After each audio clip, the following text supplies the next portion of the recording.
Албумът щеше да се казва Подлец. Само там да започне. преди да изберем това, вярвам, по-зряло име. Опитвам се да считам ближния за по-горно от себе си. Има по някой път някой ближен направо. А не, аз това не съм го чел в никоя книга. Не бе, пак. Библията не го ли пише? Какъв е, братле? Имам някакво усещане, направим сходни неща нон-стоп, не знам си какво, повтаряме се. Да направим нещо напълно различно, нещо бунтарско, нещо, братле, да си кажем си такова. Мисля, в момента, в който става въпрос за музика, за песен, трябва да забравиш за себе си и да работиш само за нея. И работиш за песента. Всички, които сме в сесията, ние работим за това песента да стане по-хубава. Не ти да се покажеш, не ти да блеснеш. В смисъл, на мене ми е странно, братле, това, че съм известен. Това е странно. Аплодисменти за вас.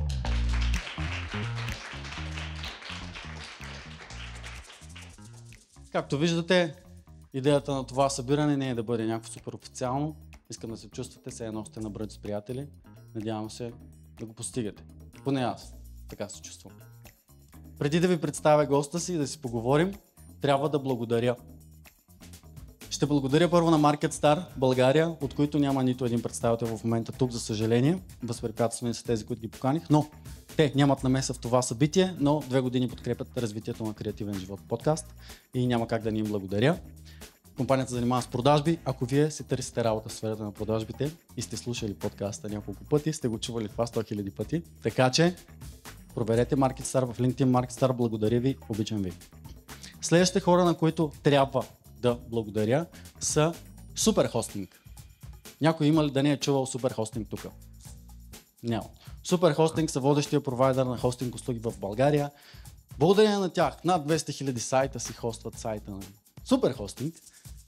Креативен живот няма свой сайт, но съм си купил домейн Creative Life през Superhosting. И също така, моята агенция Mad Stories, нашия сайт се хоства на Superhosting. Благодарение на Superhosting, това събитие, част от подкрепата на Superhosting, е принос да се случи това събитие.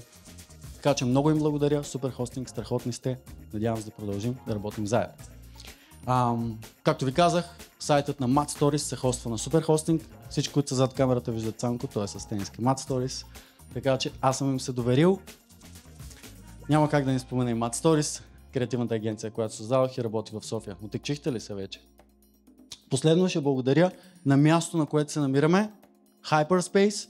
Hyperspace е пространство, което се грижи за хората да се събират и да се развиват заедно. Искам да прочета какво точно си написах за сайта им. На сайта им пише: Цветът, слушаш ли? Не. Хора, за които споделянето на знание и творческа енергия е генератор на трансформация. Нима ние не сме такива. Нима мисията на Креативен живот не е същата. Тук, заедно с Hyperspace, овърлапваме много сериозно нашите мисия, ценности, познания и въобще мироглед за живота, така че много се радвам, че сме тук в Hyperspace днес. Alright!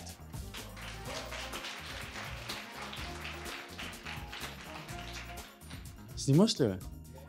Изглежда сякаш благодарих на всички, на които трябваше и най-вече на вас. С вас почна. Сега е време за госта. Ако те пипна, ти си би се.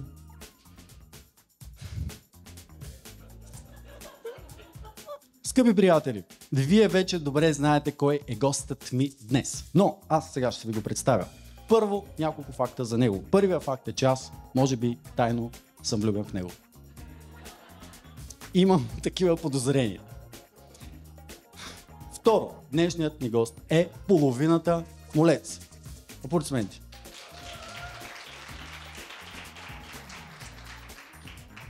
Другата дуетна половинка се казва Юлиан Славчев, но той е възпрепятстван и днес не е тук. Не, защото не съм го поканил и да, те няма да бъдат заедно гости днес, ще бъде само другата дуетна половинка, която е тук. Първата им песен излиза през 2021 година и се казва Мед. Нали така? Знаеш коя година? Да. Но няма значение. 2021 първата песен. 2023 вече имат платинен албум. Всички знаят за тях в България. Предполагам, ако не живеят под камък. Печелили са куп награди, включително тази година взеха за песен на годината с Вятъра, с Мистерия на български гласове и също така за албум на годината. преди почти точно една година напълниха най-голямата зала в България, Арена Армеец. А преди само няколко дни, 2 поредни дни напълниха НДК с новият си албум, който се казва Параклис. И всичките хора, които бяха там, не бяха го чували дори. Което за мен е страхотно и сензационно. Крис, преди Молец, също имал живот, той ще разкаже за него, как се е занимавал с актьорско майсторство, без точно така да е го завършил всъщност май. И други неща. И вече казах името, но днешният ми гост е Крис Макаров. Заповядай, Крис.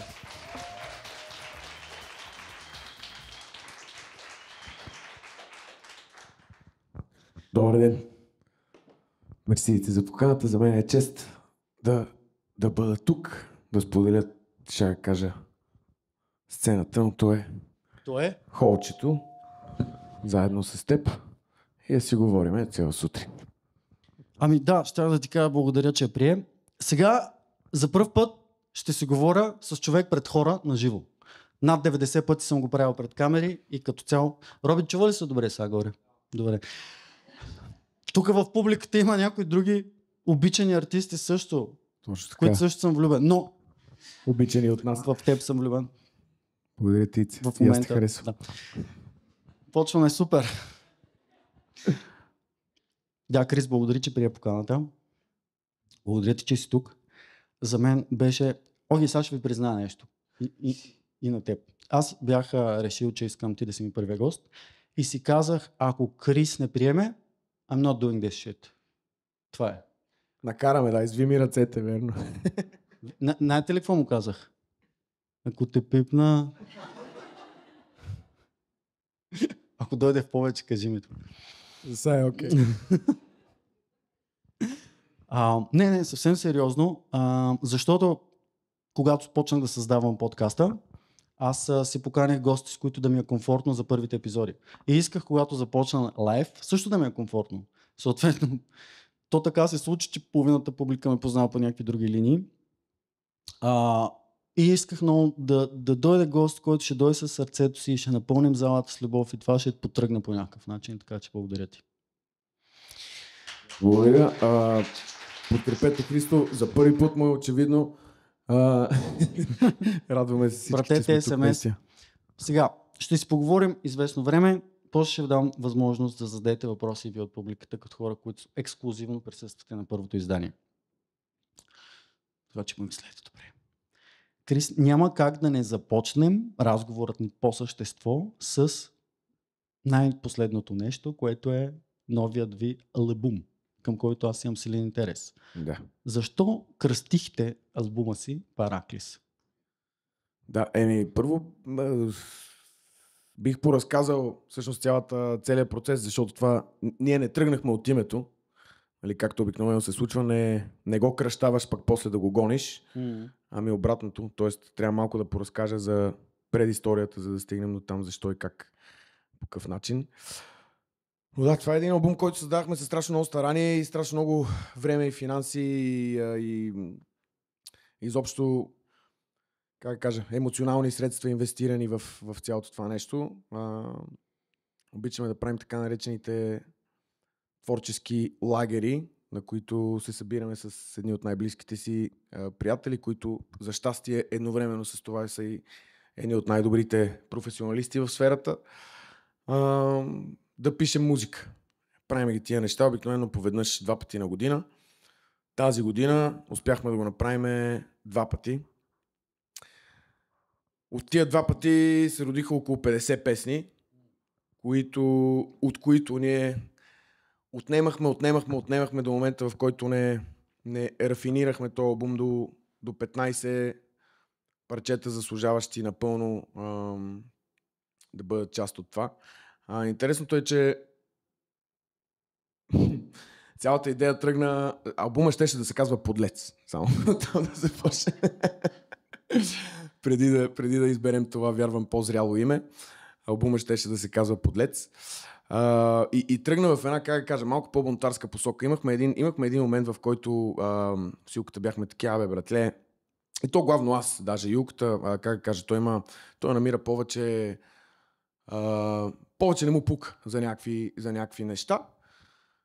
специално за това, за което говоря, но аз бях такъв, братле, имам някакво усещане, нали, и няма как и да се абстрахираш често пъти от коментари, от неща. Имам някакво усещане, че много правиме сходни неща, нон-стоп, не знам си какво, повтаряме се, да направим нещо напълно различно, нещо бунтарско, нещо, братле, да си кажем, да си такова. И той така повярва ми в идеята, надъха се, вика, добре, викам, знаеш какво, ще го кръстиме Подлец този албум. Не е ли яко това, не е ли смешно, защото ние се базикаме с този Подлец от ден едно в общини, откакто Молец съществува, нали, неговият зъл близнак, едва ли не.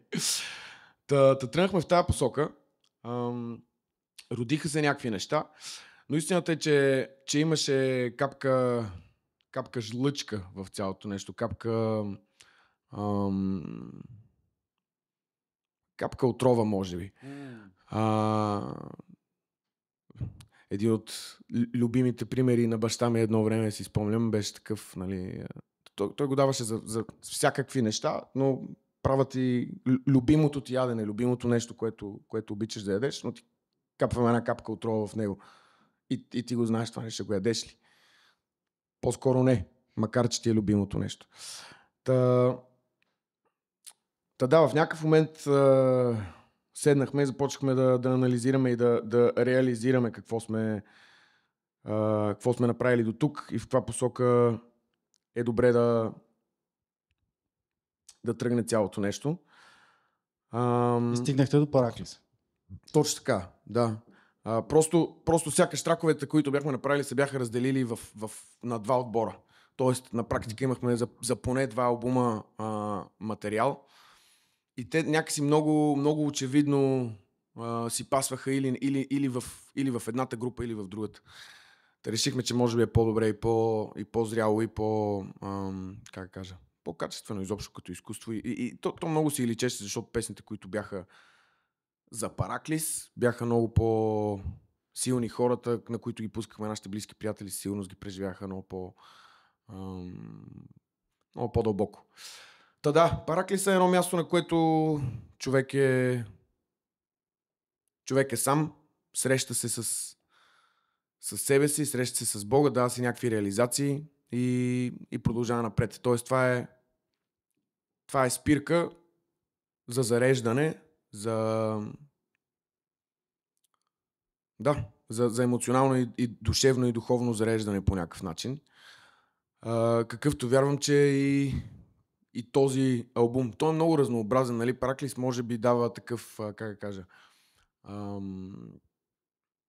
усещането, че цялото е носталгично, че цялото е някакси, как да кажа, тихо и смирено и така нататък. Със сигурност има много такива песни, но има много и от другите.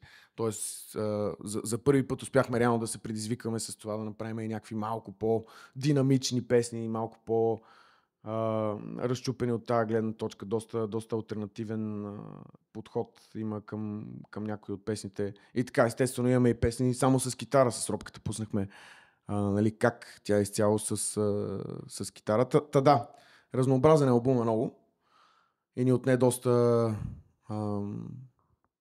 време и доста душевна инвестиция. Значи първо ще се казва Наглец. Подлец.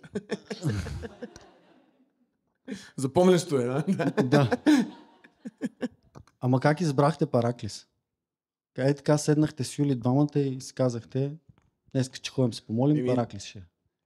Яка дума, не е ли? В смисъл, тя съдържа в себе си, не съдържа това, което съдържа катедрала, църква или каквото и да е. В смисъл, то е по-различно, то е по-интимно, по-малко, по-твое някакси. Да. Мисъл, не е шумно, не е, как да кажа. И в същото време си тежи на мястото. Тоест, знаеш, че там е... Уважаваш го. Уважаваш състоянието. Уважаваш думата по някакъв начин. Разбрах. Да. Такъв тип нещо. Тоест... Това исках да чуя. Да. През Параклис се преживяваш музиката. Добре, много християнски мотиви. И нормално, какво ти кажа. Това част от вашето бранд identity ли е по някакъв начин? Не задължително. Тоест, защо? Не сме го целяли никога, то става натурално. В смисъл, как ти кажа, когато си женен мъж, когато си влюбен човек, ти пишеш и се радваш на нещата, които те интересуват. Когато си вярваш човек, ти също така го правиш това нещо. Тоест, то не е, как кажа, не е целенасочено, никога силката не сме имали за цел да парадираме с това нещо. Просто, как кажа, когато нещо те интересува и когато нещо е вътре в сърцето ти, ти говориш за това неминуемо в творчеството си, в изкуството си, в живота си, в ежедневието си и така нататък. Истината е, че по принцип не е нужно да си християнин, за да използваш християнска символика, просто трябва да го правиш с уважение, вярвам винаги и така нататък. Дори да не бяхме вярващи момчета, много е вероятно този албум отново да се казва така, защото тя символиката на думата не се променя. Разбираш? Просто за нас има, как да кажа, както винаги от първата песен, която сме написали, почти винаги има някакво, как да кажа, двойно значение в нещата, които правим, просто защото така пишем. Ние така пишем. Ние така творим. Тоест в сърцата ви има любов и вяра.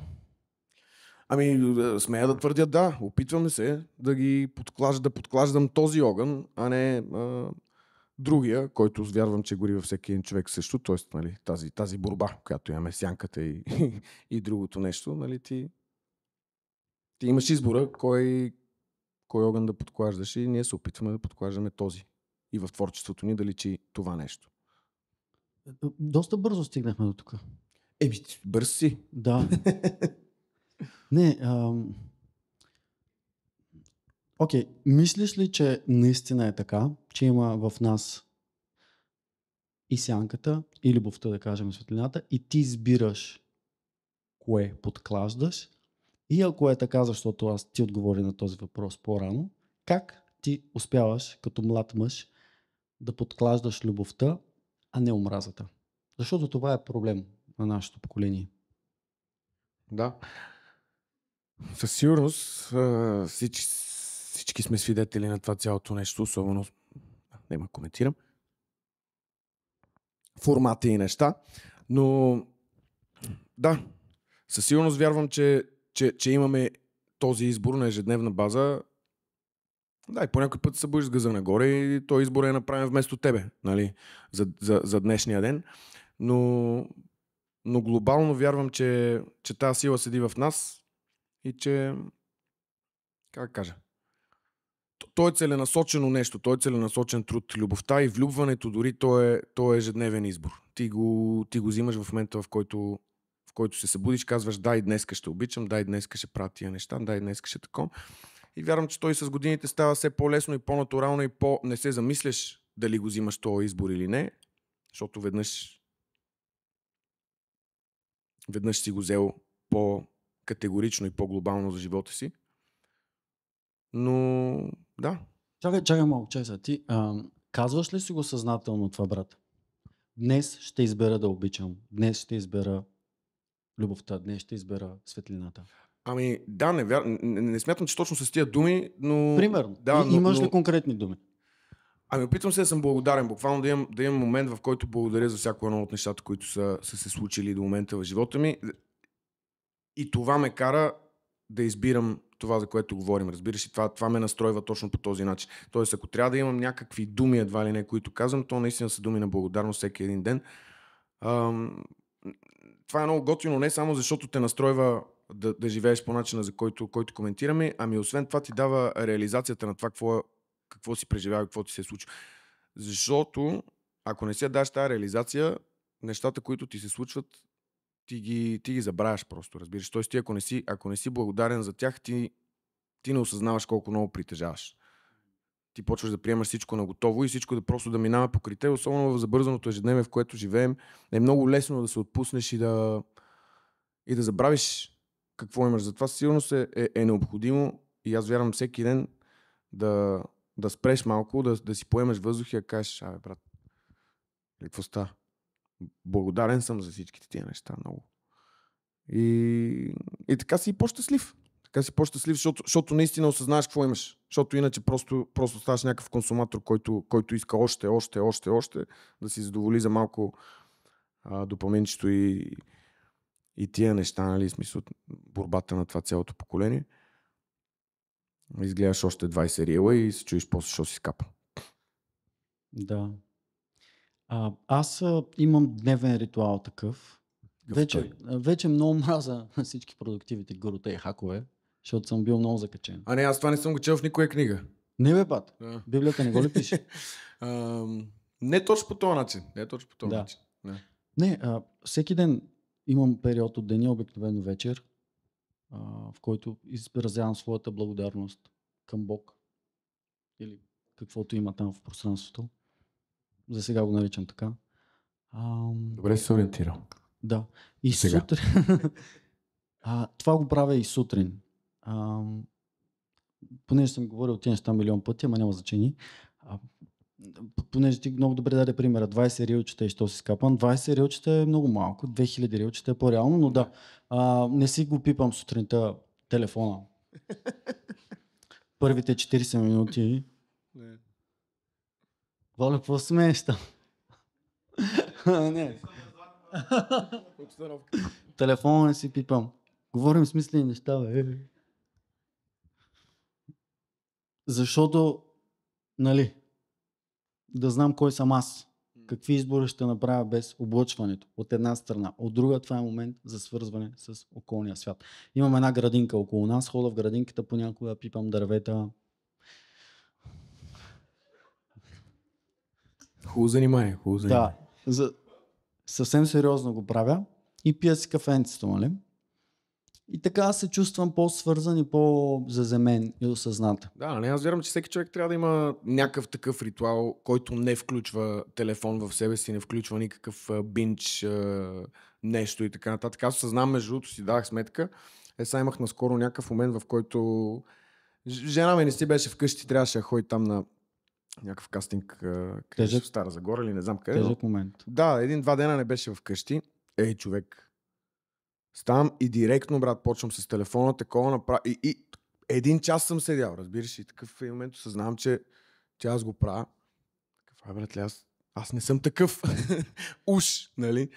Да, но ето, тази сутрин не го направих този избор, за който говорим, и после, буквално цял ден се чувствах супер скапан, брат. Буквално целият ден ми тръгна на едно заспало такова, на едно депресирано. Защото някакси съм си взел целият допамин сутринта.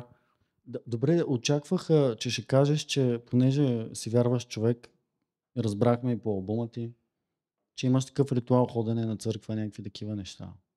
Или не искаш да говориш за това? Не. Аз искам много лекичко да засегна темата. Лекичко ще. Лекичко ще. По принцип аз това, което вярвам, наистина, искрено е, че християнството в крайна сметка е твоята лична комуникация с Христос, с Бог и по-конкретно с Неговия син Исус Христос. Аз през годините съм бил много... И тук аз не искам да задълбавам, просто защото не искам да говоря срещу каквато и да е институции, каквито и да е хора и така нататък, но съм бил травмиран и съм бил нараняван от църквата като такава, като институция, като общество. И през годините съм се научил и вярвам, че Бог ми е показал, че всъщност вярата в Него не е задължително да си всяка неделя там и да правиш нещата, които всички правят и така нататък. Вярата в Него е точно това да споделяш това време, да си искрен, да се молиш, да прекарваш време и да обръщаш внимание на тия неща. От една страна е така. Някои хора почти могат да се оправят и по този начин. За други хора е супер необходимо и аз вярвам, че е хубаво. Обществото, общността, нали, смисъл да има хора, с които да си говориш за тия неща, да имате обща тема на разговор, да гледате в една посока и изобщо да се подкрепяте, защото човека неминуемо минава през всякакви изпитания, трудности и така нататък. Е хубаво подкрепата, която има, да е малко или много, нали, от приятели, близки, но и единомисленици. От тази гледна точка аз вярвам, че църквата е много важно събрание, как да кажа. Да. Важно събрание звучи добре. Да. Аз лично не ходя всяка неделя на църква, просто защото ако трябва съм напълно искрен и пак аз малко избягам да говоря за това, просто защото се чувствам пак все едно давам тъп пример. Разбираш, по този начин. Но не усещам тая необходимост за себе си ежеседмично да го повтарям. Но от друга страна е хубаво. Не знам. Аз лично така го практикувам. Да, всеки възприема себе си. Възприема себе си. Всеки се решава. Всеки сам си прецени. Сега, брат, ти си знаеш, това не е добрия съвет. Но аз много леко исках да засегна темата. Знаеш ли, ще си призная, за да съм спокоен. Пред теб, пред Бог и пред хората тук и тези, които ни гледат. Защото аз прекарах лятото няколко дни с теб, заедно с Роби и други хора, благодарение на Роби и заради него. И видях, ти като срещнеш човек, който носи чистота и любов в себе си, ти го познаваш това нещо и го усещаш. И видях това. За себе си ли говориш? Правиш си четки? За теб. За теб говоря. И понякога чувам от хората, молец, църквата, секта, булшит. И просто исках много леко да засекна тази тема. И благодарение в моя свят, в моя подкаст свят, хората, които са избрали да го слушат и да го гледат това нещо, да покажа истината. Ами истината е, че цялото това нещо идва от едно от необразованост, но две от страх, наистина. Ние имаме един период тук в българската история, в която наистина има огромен бум на всякакви езотерики, на всякакви секти, на всякакви неща. Това е след падането на комунизма. Хората изведнъж казват, братле, дай ни нещо. Сега искам вече всичко, нали? Да. И в този период наистина имало много, много девиации и много дори опасни религиозни течения. И хората някакси са се напарили и в нашият менталитет, такъв български, в момента, в който стане въпрос за вяра или за нещо, което, нали, е свръхестеството, в което живеем, хората автоматично го слагат в тая графа. Естествено, ако не е православие, което хората просто не знаят, че то е в общи линии едно и също. В смисъл на просто това са различни деноминации на едно и също нещо. Различната деноминация просто как да кажа, има различни традиции, но целта и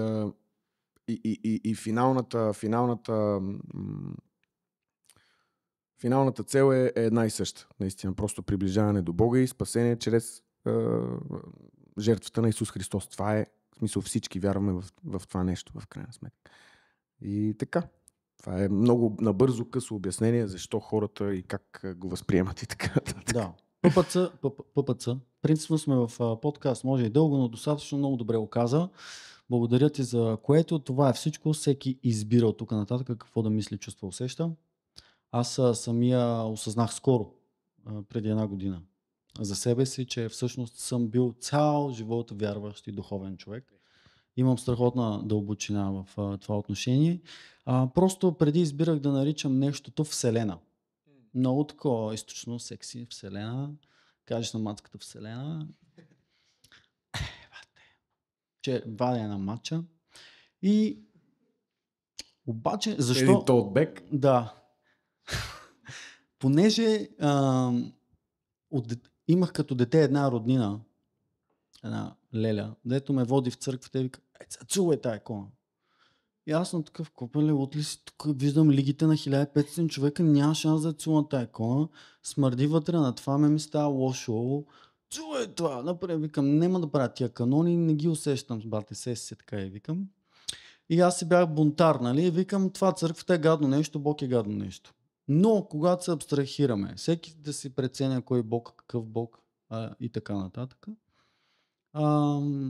започна да го възприемам. И още си спомням, като казах на терапевта си, викам му, Дани, аз реших, че съм вярващ, копеле. И той каза... И той като се фана за най-лошото. Знаеш какво каза? Чудесно, от днес работата ни придоби нова дълбочина. И се зареби яко.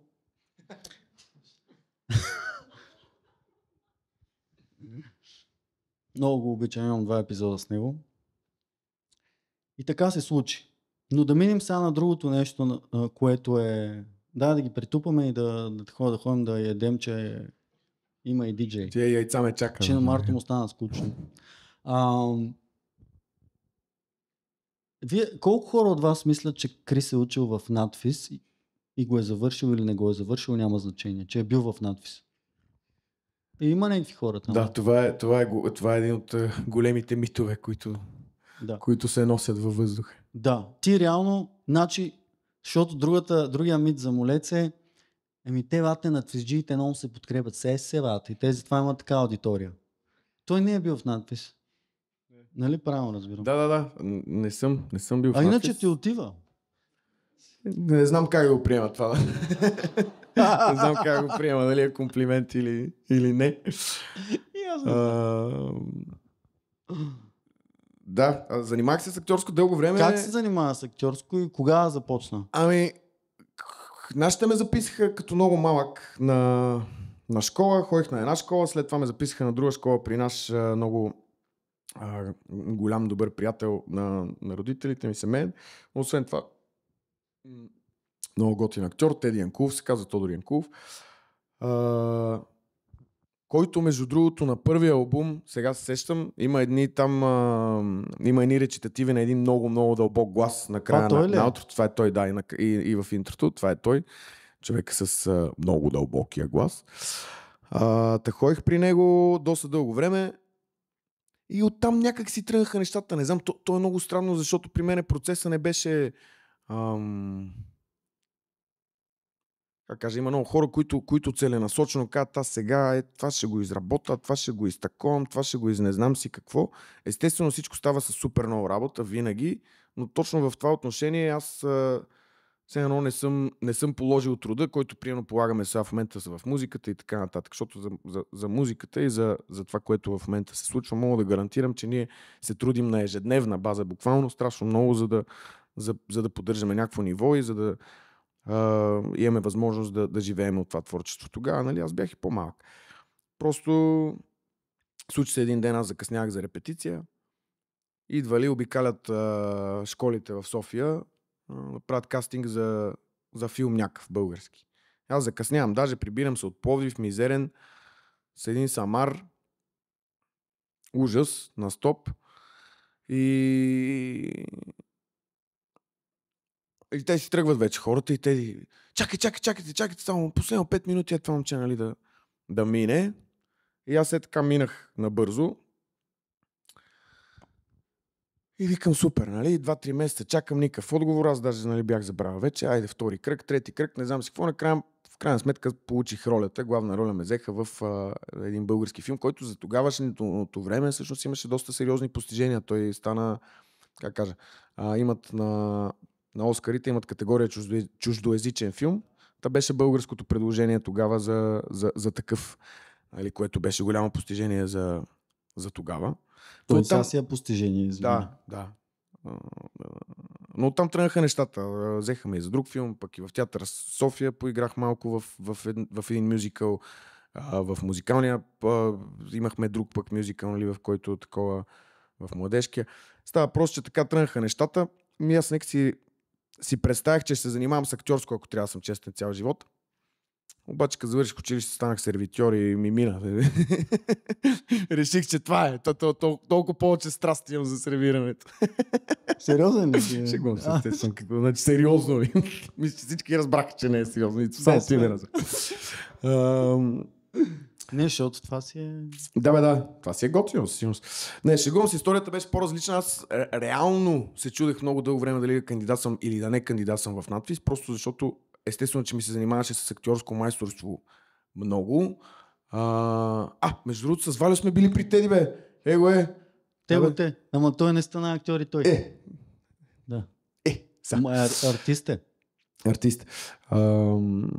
Какво трябва да казвам? Чудех се дълго време дали да влизам или да не влизам в надпис. Да. Тоест дали кандидатствам изобщо. Да, кандидатства ли? Друго.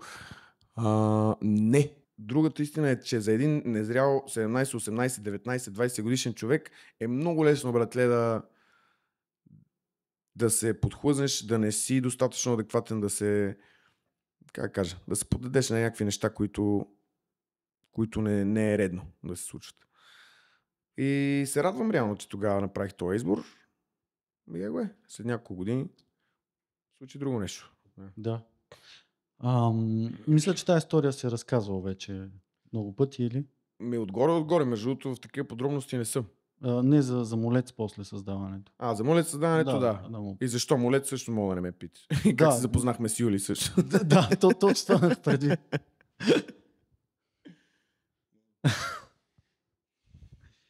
Аз понякога такова... Свършиха му въпросите, аз ги познах всичките, нали? Да. Понякога чета книги. Хората знаят, ако чета книга, качваме на стори в Инстаграм. Да, задължително. Четох биографията на Ал Пачино скоро. Това казвал ли съм ви го? Вие нищо не знаете за мен. Четох се. И там пише, човека е казал: най-лесният начин да получиш нещо е като не го искаш. Чакай само да го осъзнаем. Разбрах. Аз цяла книга прочетох. Малко ми се струва като историята с твоята кариера в актьорството. Ти закъсняваш от Пловдив, такова, нали? Не си се напавал, както може би казал ти. Да. От една страна е така.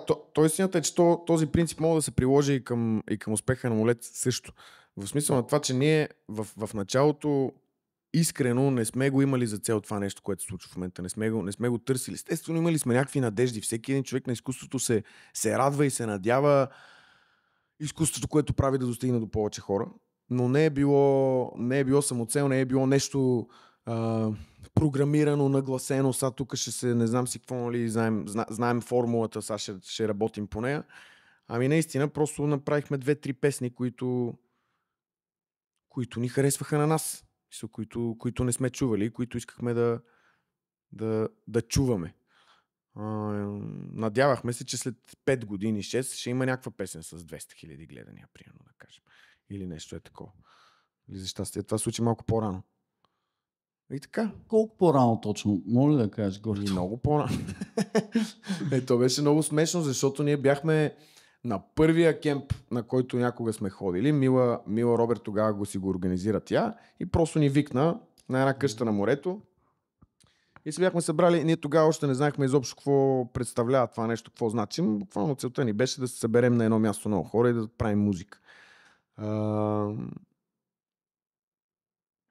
И някой ми праща в този момент, че в TikTok саунда някой почна да го ползва. А ние тогава аз даже не знаех какво е TikTok, брат. Наистина. В смисъл, знаех... Това за мет ли става? Не, звучеше ми... Не, 7 дни. Да. Звучеше ми, братле, като някаква играчка детска, разбираш, и TikTok. Такова, викам, какво е това? И някакъв пичага си беше качил видео, такова, смисъл, липсинква там, пее песента. И си спомням, брат, на такова на рефреши. Сей смисъл, рефрешваш и то с 500 видеа отгоре се въртат, което беше някакво безумие такова в този момент. Това лято някакси започна всичко много да гърми и да приема вида, в който се намира в момента. Да. Което беше, значи ние 7 дни го пуснахме февруари месец, това се случи юли месец същата година. Тоест половин година почти след пускането на песента, което ние в нашия опит след това не сме имали подобен. Нали? Обикновено това, което се случва е, че пускаш песента, буташ известно време тази, тя си живее живота, който живее и след това едва ли не трябва да пуснеш друга песен, за да настигаш, нали?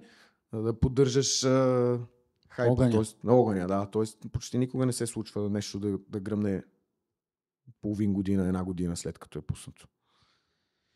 Да. Вие сте тотално разбивате тази теория, въпреки че мога да задълбавам тук мита за 10 000 часа труд. Ако 10 години работя, нали? Не е така. Защото вие сте работили преди това 10 години. Не, ще ти кажа що. Защото аз искрено вярвам, че нещата, които правихме преди и нещата, които правим сега, като качество са несравними помежду си. Тоест нещата, които дори за 7 дни, ако говорим, дори за песни, които хората харесват и обичат, аз лично вярвам, че от всяка една гледна точка в момента правим по-добри неща. Разбираш, и текстово, и музикално, и всичко. И тук идват тия 10 000 часа труд. Сега дали това резонира с хората толкова много, колкото е резонирало другото, нямам представа. Разбираш, но от професионална гледна точка, за мен в момента нивото е много по-високо. Тоест, не казвам, че 7 дни е лошо или каквото и да е, но казвам, че в момента сме надградили страшно много. Тук идва другия въпрос, че често пъти пък хората се впечатляват и обичат някакви неща, които не са доизбарани, не са перфектни, не са стерилни. Ами, как да кажа, са първосигнални по някакъв начин, такива примитивни почти. И аз вярвам, че случая с 7 дни е горе-долу такъв. Мисля, ние сме го направили от емоции, от някакво избушване такова, защото не мога повече да го държа това нещо в себе си. Нали? Истинското изкуство, вярвам, че до голяма степен работи точно по този начин. Тоест, ти го правиш не защото искаш да постигнеш нещо, а защото не можеш да не го правиш. Ти си безсилен, нали? В този смисъл на думата. И 7 дни се е родил така. И в тази песен наистина има го това нещо. Аз го осъзнавам, че има този зародиш, нали, тая капка на невинност и на незнание, която всъщност е много, много впечатляващо нещо, разбираш, и много, много привързващо към себе си. И това е пък сега борбата, нали? Вече с, нали, където пише в Библията, много знание, нали, много знание трупа печал. Малко или много с съзнанието, което имаш, пък сега се опитваш да го върнеш там. Разбираш, и да го направиш нарочно да е искрено изчупено и не знам си какво. Нали. И малко това сега имам чувство борбата вече на артиста. И не само нашата, естествено. Вярвам на повечето хора, които се занимават с изкуство. Дори не само музика. За всяко нещо се отнася. Тук много теми. Много теми, да, извинявам се, тя беше някаква така мисъл. Не, супер беше, много танко трябва тук да отрежем за шортове.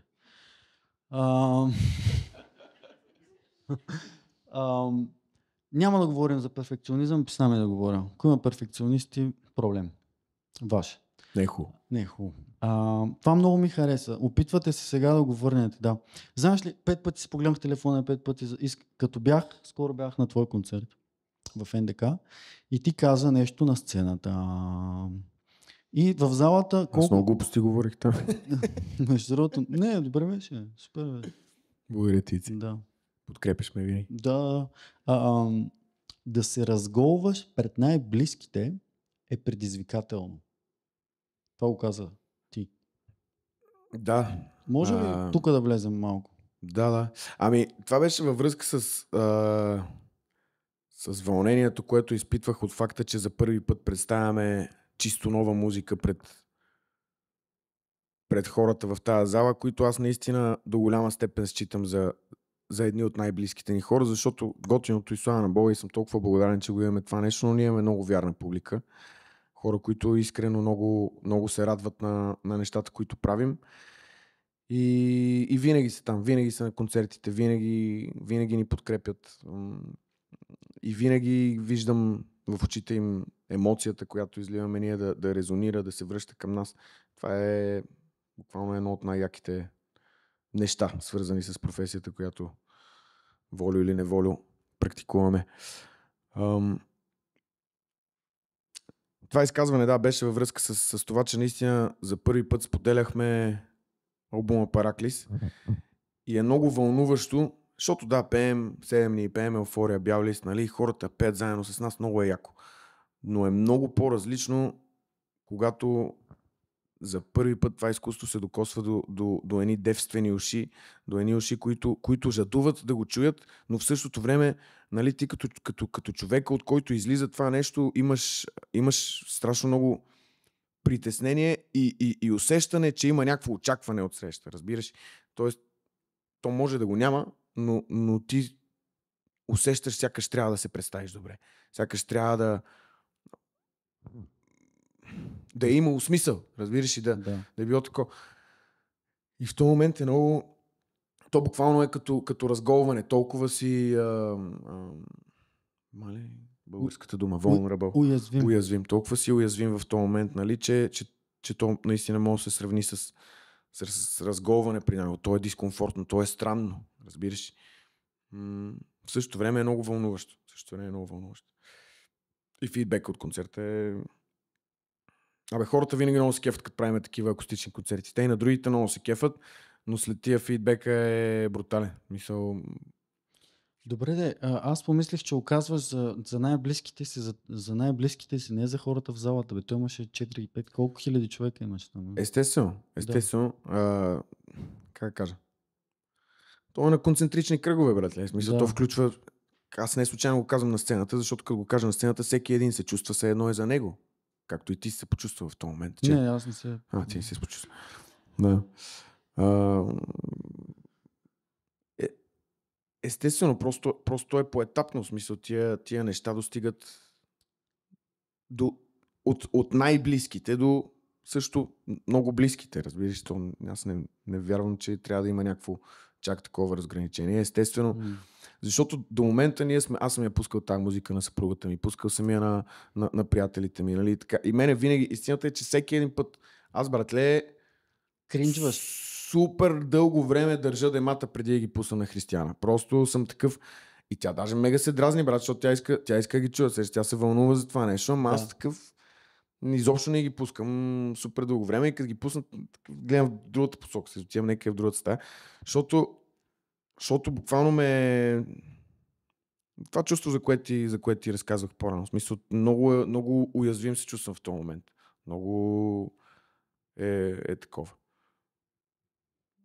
И лисенинга, приемно лисенинга също беше, ти беше на лисенинга, нали? Да, лисенинга беше същото нещо. Даже да не кажа още повече, защото там бяхме наистина главно близки приятели и за първи път, нали, всички заедно. Добре, че бяха хората на сцената заедно с нас. Мисля, ние ако трябваше да сме двамата с Силката само на сцената, ще е супер да ви е малко по-комфортно. Много ясно. Да. От една страна това, от друга страна да демонстрираме, как кажа, мащаба. В мащаба и фамилията. В смисъл, ние сме заедно, ние го правим това нещо заедно. Беше много яко. И признание към артистите. Естествено. Много яки артисти. Да. Този път. Всеки път. Всеки път. Има един артист, който ти си бачкаш постоянно, Крис, Юли. Да. Това... Не ме страшно. Аз към Крис обращението беше. Значи, при вас има нещо много интересно. Може да чуеш, това е другия от Молец. Единия и другия, и двамата са мустаци.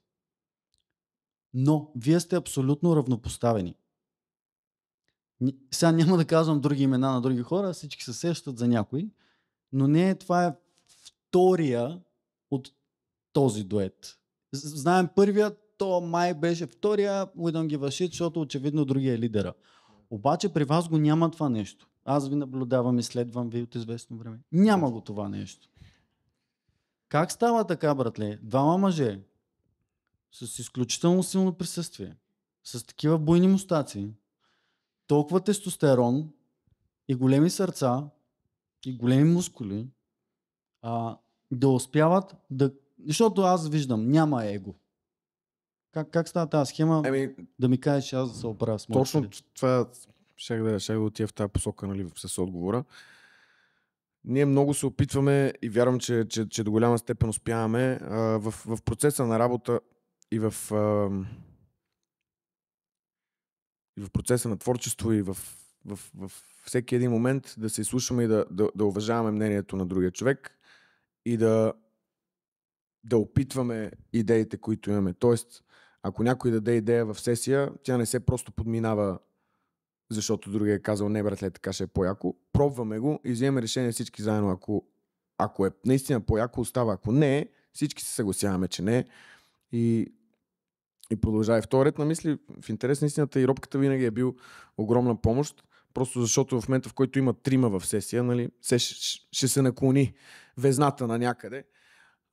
Но пак това е, което и казва Рик Рубин, в момента, в който става въпрос за музика, за песен, трябва да забравиш за себе си и да работиш само за нея. Разбираш, ти работиш за песента. Всички, които сме в сесията, ние работим за това песента да стане по-хубава. Не ти да се покажеш, не ти да блеснеш, не ти да видят хората колко хубаво пееш или колко добре рапираш и така нататък. Тоест целта е друга. И аз вярвам, че един от най-големите врагове, които имаме ние изобщо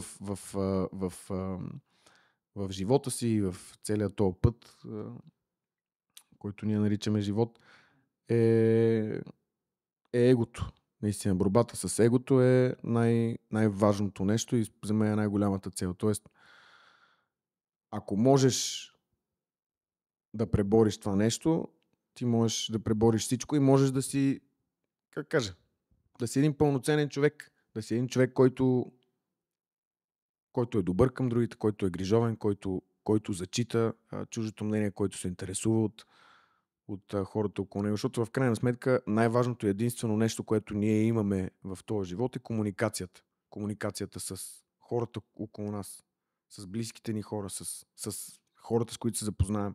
И това е нещото, за което сме буквално създадени. Да комуникираме, да си обменяме информация, да се радваме или да плачем заедно. И ти ако страдаш от его, ти няма как, ти си усъкатен, ти си кастриран от това умение, разбираш, защото ти винаги мислиш, че става просто само за тебе. Ти си неспособен да седнеш и да се поинтересуваш от човека от среща. И това е голям проблем. И ние си говорим за тия неща и с Юлката, нали, с хората, с които бачкаме. И може би за това, нали, може би това е отговора на въпросите. Опитваме се да потискаме това его и максимално да даваме. То, буквално, нали, в Библията пише, считай близкия за по-горен от себе си. Тоест, ако всеки има такова отношение към хората около него, те нещата със сигурност ще сработят.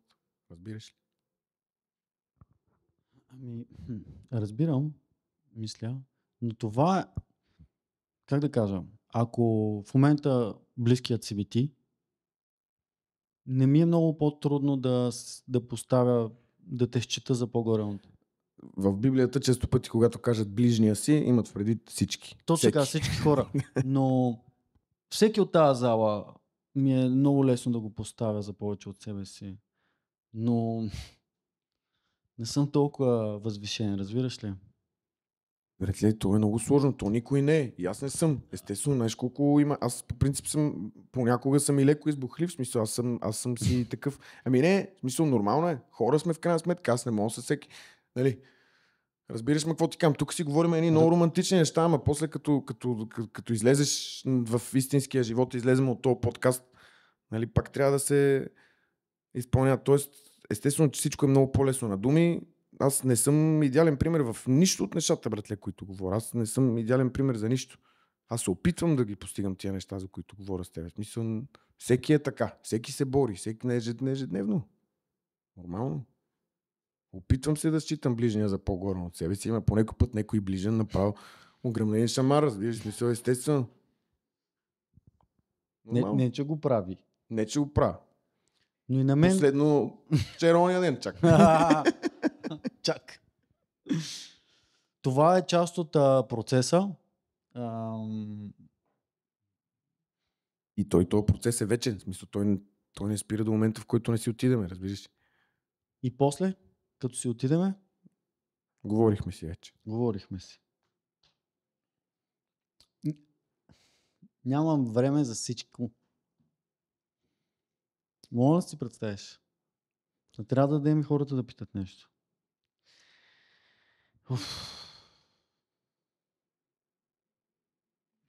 И интересен философски въпрос ще ти задам. Защото много вече твоето творчество е много лично. Параклис. Нещата, за които говорите. Къде свършва Крис и започва Молец? И къде започва Молец и започва Крис? Как се отделяш от нещото? Можеш ли да се отделиш? Верно е много интересен този въпрос. Ето, казах ви. Аз вярвам, че в ситуация като нашата с Юлката, нали, с Молец, е една идейка по-лесно да разграничиш двете неща. Тоест личността и след това, нали, артиста, творчеството. В ситуацията, да кажем, като робката или като някой, който той си е себе си и си е себе си и артиста, Да. е една идейка по-смесена, по-размита границата. Нали? В същото време ние отиваме да правим това творчество, това изкуство по най-искрения възможен начин. Тоест за нас приоритета винаги е бил искреност в песните. Най-малкото сме стигнали до извода, че някакси искреността е най-важното нещо в изкуството. Тоест ти ако просто пееш нещо, защото си добър певец, но не си го преживял, не си го видял, не е минало през тебе, то седи плоско. Разбираш, и той има само едно ниво, няма дълбочина. В момента, в който ти дори да не си най-добрият певец, но говориш неща, които са от собствения ти опит, ти тогава изведнъж ставаш relatable на български, кажи ми. Боли та фара, relatable. Боли на фара. И ето там, нали, почва да става много смесването на перспективите. Много трудно е, когато ти се опитваш да си искрен в изкуството си, да се разграничиш от себе си в сесията. И аз не съм сигурен, че е необходимо това да се прави, когато става въпрос за творчество. Когато става въпрос за живот и как го живея този живот, аз в ежедневието си напълно забравям, че иначе съм известен, разбираш. Разбирам. Да. Виждал съм го.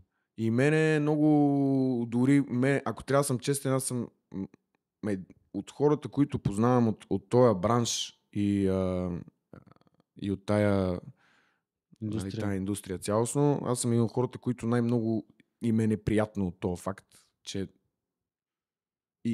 и неприсъщо по някакъв начин. В смисъл, на мене ми е странно, братле, това, че по някакъв начин съм известен, нали? Бати странното. Да. И аз много се и базикам с това нон-стоп, нали? Такова, той е като някаква смешка. Тоест, мисълта ми е, че аз не ги... Защо казвам това цялото нещо? Че аз много не ги смесвам тия неща, не ги... Тоест, радвам се, че творчеството, което правим, получава този интерес и този отзвук, но то приключва до там. До там е, нали, Молец. Крис започва навсякъде другаде, разбираш. Във всяко едно отношение аз не подхождам никога като аз съм то от Молец. Пичагата, дето е много як. Ами аз съм Крис. Ева ти. Еми да, не знам дали го обясних правилно, но... Окей беше. И разбираемо. Но да. Thanks. Не. Аз релейтнах. Въпреки, не мога да релейтнаш, защото не съм известен. Но разбирам това, че ти оставаш душата си и почерка си в Молец. Но след като творчеството заживее, ти оставаш Крис в тишината на своята душа. Глед, колко по-хубаво каза. Ицо! Записахме ли го това? Това записали сте. За шортовете после. И мога да направите на AI, все едно аз си отварям устата и го казвам по този начин. Знаеш какво, брат, аз имам един проблем с вашето. Само един? Ти си много добре. Да, между другото, доста съм добре, слава на Бога, да. С вашите песни. Сега много тъп въпрос. Много тъп въпрос, братле. Обаче, просто не мога да си обясня. Аз не мисля, че вие с Юли сте някакви гениални поети. Или пък не мисля, че сте канонични текстописци, задълбочени, образовани литератори и така нататък, и така нататък. Но просто има нещо във вашите текстове, което аз опитвам се да си ги обясня как успявате да достигнете до тези текстове, защото те са много дълги и сложни. Не се повтаря едно и също нещо, както в много песни.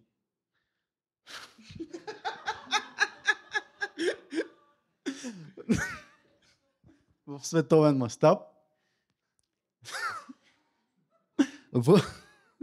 Майка стара. Задай си въпрос. Въпреки това, дори аз самия успявам да запомня някои неща и въпреки това хората ги научават и ги пеят и са добри и докосващи. Как го правят? Знам, че не знаеш как, братле, но просто кажи нещо. Не, имам някаква бегла представа. Окей, супер. Не. Давай. Ще повторя нещо, което вече казах. Истината е, че в момента, в който ти си искрен с думите, те започват да придобият живот. Хубаво е и да можеш малко от малко да боравиш с тях, т.е. да ги скулптурираш в определена, за да приемат определена форма. Тоест аз вярвам, че, както каза ти, нямаме литературно образование, нямаме, нали, нещо... Ти никакво образование нямаш. Никакво образование няма, да. И си личи. Но това, което наистина се опитваме да направим, нали, да избягваме буквализма, т.е. нещата, за които говорим, никога да не използваме думите, които описват буквално нещото, разбираш. Когато става въпрос за любов, когато става въпрос за вяра, когато става въпрос за преживяване, когато става въпрос за всичко. Тоест опитваме с думите да предаваме състояния и тези състояния да ти припомнят на тебе твое преживяване, повече отколкото да ти кажа аз как се чувствам буквално. Аз се чувствам зле, защото ти ме нарани. И много често хората пишат точно по този начин. Аз се чувствам зле, защото ти ме нарани и ти обясняваш. И да, случвало се на всеки некой да го нарани и така нататък. Но в момента, в който ти предадеш тази информация и това чувство само, това усещане, но не го направиш буквално, изведнъж на човека му стане интересно. Сеща се казва, братле, как така го разбирам, където викаш ти сложени текстове, ама ги разбирам, по някой път ги пея, не знам си какво, нали. Това е идеята, просто, нали, опитваме се да избягаме от буквализма, опитваме се да сме максимално искрени и то всеки път става различно. Особено като те фане вече и то целия ролекостер от музика, емоция и цялото нещо, нали, се смесва и започват да се раждат някакви готини неща. То си е наистина и до светоусещане са, в крайна сметка. То от една страна се научава, да, можеш да се научиш да си по-добър писател, по-добре да се справиш с тия неща. Вярвам на 100%. От друга страна, пък то си е и до подход, до светоусещане, до начина, по който ти разсъждаваш, съществуваш и твориш. А чувстваш ли се понякога сякаш до момента, в който ти с химикал ли пишеш или как си пишеш текста?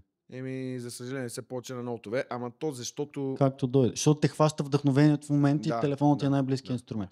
Но чувстваш ли се, че в този момент ти не влагаш от себе си мисловна дейност, някаква да се напънеш, но нещо сякаш ти дават думите и те излизат от теб? Много е различно, братле, много е различно. Истината е, че този момент, за който ти говориш, всеки един от нас, артистите, копне и бленува за него, но той не идва всеки път. В смисъл, не всеки път изглежда по този начин. И ти като човек също занимаваш се с изкуство, предполагам, че го знаеш. В един момент... Разбира се. Да. В един момент трябва да имаш дисциплината да седнеш и да го предизвикаш това нещо в себе си. Тоест... как да кажа? Това, на което се научаваме през годините да правим, е... Защото този апетит идва с яденето. Сещаш ли си? Като напишеш няколко неща на сила, започва да ти става вкусно. И започваш да изливаш вече и неща, които не са на сила, които просто изтичат. Различно е всеки път. Наистина е различно. Има и такива моменти. Има и моменти, в които просто трябва малко да си дисциплиниран, да седнеш и да кажеш, дай да пишем. Най-малкото на тия кемпове, които правим. 7 дена там, братле. Първите 2 дена ще си вдъхновен, но после почваш да се изморяш. А то реално 7 дни е песен за кемп. 7 дни. Вие сте били на кемп. Точно така. Да. На кемповете. Знаете ли, ще завърша с... Тази песен не е написана на кемпа, е написана в хола ми. Пошегувах се. Вие бяхте на един кемп лятото, първия. Зимата беше 1 февруари месец. Да, и аз по това време снимах един клип на един артист, който не е Роби. На първи, на Боро Първи. Да. Да, точно така. Слушай сега, ще разкажа историята на хората. И бяхме го закасали за локация. Ние трябваше да снимаме зимата клип, който дава лятно усещане, като че ли не сме го правили. И закъсахме го, защото трябваше по принцип да вкараме и на Боро. Един човек току-що дойде за подкаст. Трябваше, много напрегна Калян. Трябваше да намерим вила, на която да може и бебето да дойде, и Боро за пръв път снима и жена си в клип, и детето, което е на няколко месеца. И много трудно намерихме локации, т.е. не намерихме локации. И аз намерих една локация. И им звъня и им викам, пичове, буквално за няколко часа ни трябва. Виж сега, той е заето тук с един евент частен, има си цялата седмица блокаж, батко. И аз обаче правя връзката, че познавам някакви хора, които са на тази локация в момента. И осъзнам, че това е вашия кемп. И звъня на вашия менеджер. Първо питах Роби какво мисли, после звъннах на вашия менеджер. Робката вика абсурд. Да, Не може.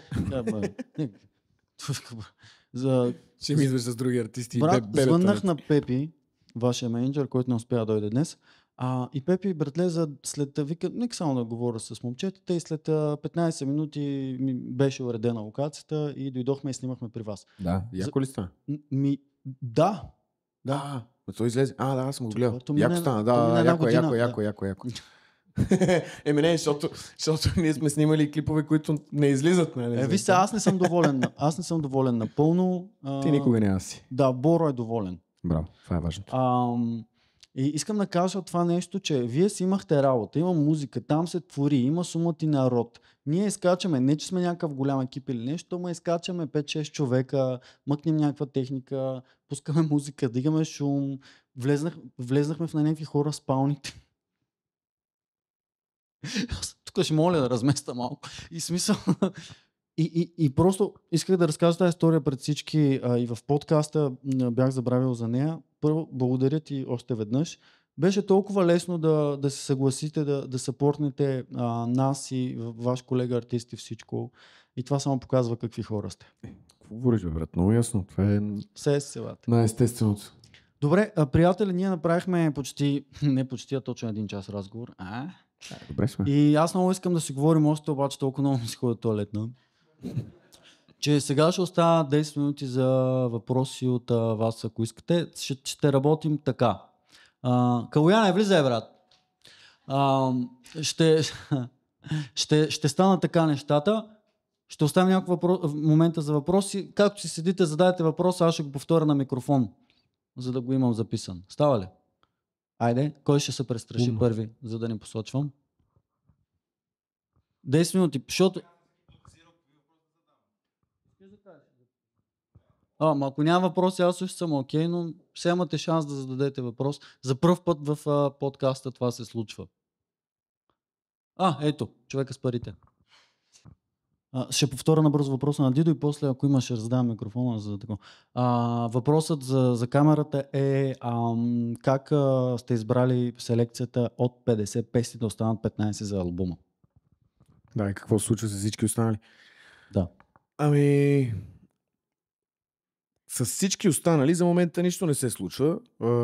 Седат си, имаме идея по принцип то си има такава практика, много от българските артисти го правят, ние не, но да ги продаваме тия песни, хора да имат възможност да има някакъв каталог, ако нещо си харесаш и искаш да бъде твоя песен, да имаш тази възможност. Това е една от идеите, но там пак става въпрос за песни, които със сигурност никога няма да излезнат от нас, т.е.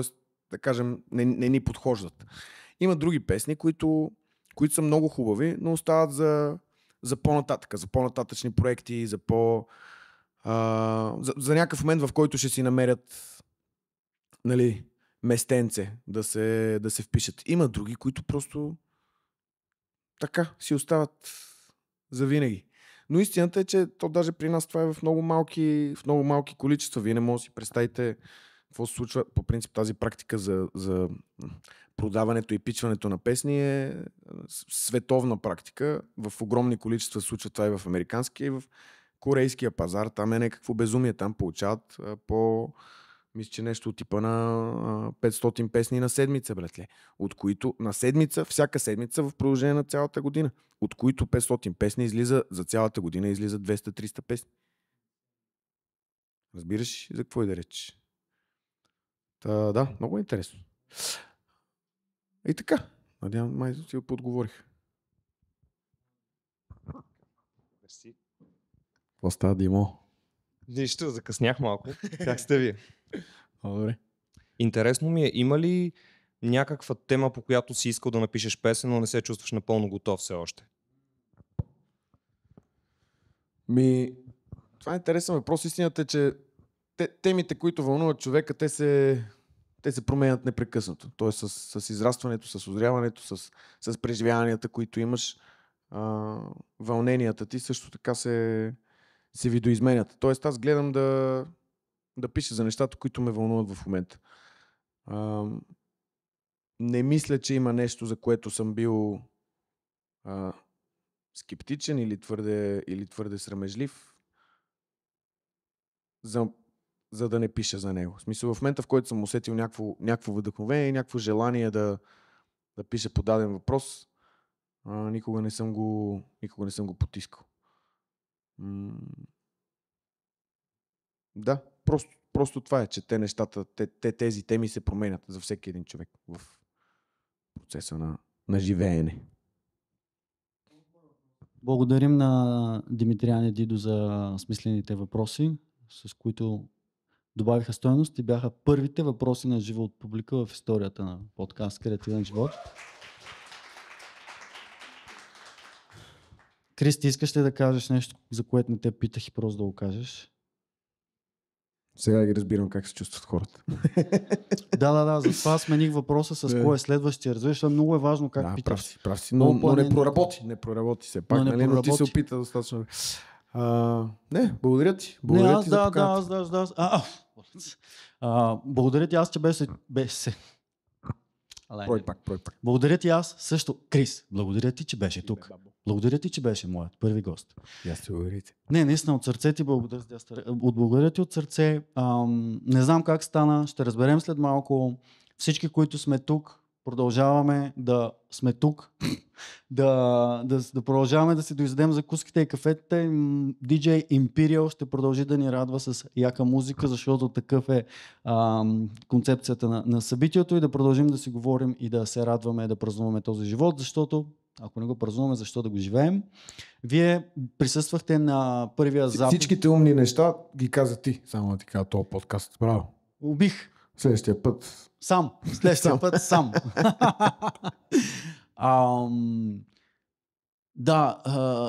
Слушайте Молец, слушайте подкаст Креативен живот. Ако някой не е направил стори и не е качил, да го направи докато сме тук. Благодаря ви, че сте тук. Продължаваме да си говорим с вас, с тези, за които само ни гледат на камера. Вие, ако сте слушали до тук, няма никаква причина да не споделите с някой смислен човек. Ако е безсмислен човек, не ми го споделяйте. Има и такива, защото някои хора имат само очертания, само силуетите са им останали. Това беше, продължаваме.